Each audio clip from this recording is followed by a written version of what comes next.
বলিউডের এক সময়ের পরিচিত মুখ সানা খান 2020 সালে হঠাৎ শোবিজের আলো ঝলমলে জগৎ ছাড়ার ঘোষণা দেন তিনি। মুফতি আনাস সাইদকে বিয়ে করে সংসার এবং ধর্মীয় জীবনাচরণের দিকেই মনোনিবেশ করেন প্রাক্তন এই অভিনেত্রী।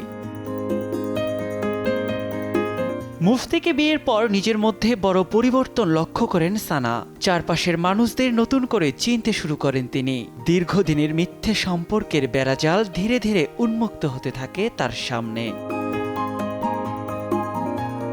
ইসলাম ধর্মে মনোনিবেশের পর শোবিজের বন্ধুদের হারাতে শুরু করেন সাবেক এই অভিনেত্রী। এক সময়ের কাছের বন্ধুরাও তার থেকে দূরত্ব বজায় রাখতে শুরু করেন।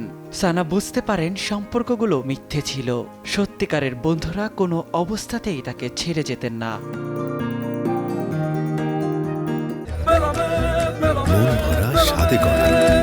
New Zealand dairy, excellence in quality.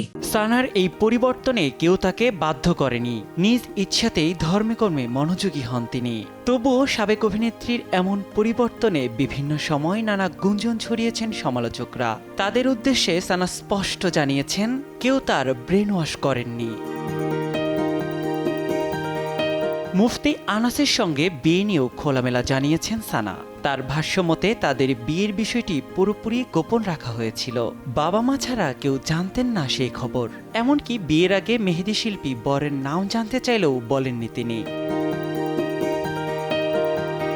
দীর্ঘ ক্যারিয়ারে হিন্দি, তামিল সহ একাধিক ভাষার সিনেমায় দেখা গেছে সানা খানকে। বিজ্ঞাপন ও রিয়েলিটি শোতেও নজর কেড়েছেন তিনি। 2012 সালে ছিলেন বিগ বসের চূড়ান্ত প্রতিযোগী। তবে আলো ঝলমলে দুনিয়ার মোহ কাটিয়ে এখন একান্ত নিজের মতোই জীবন সাজিয়েছেন সাবেক এই অভিনেত্রী।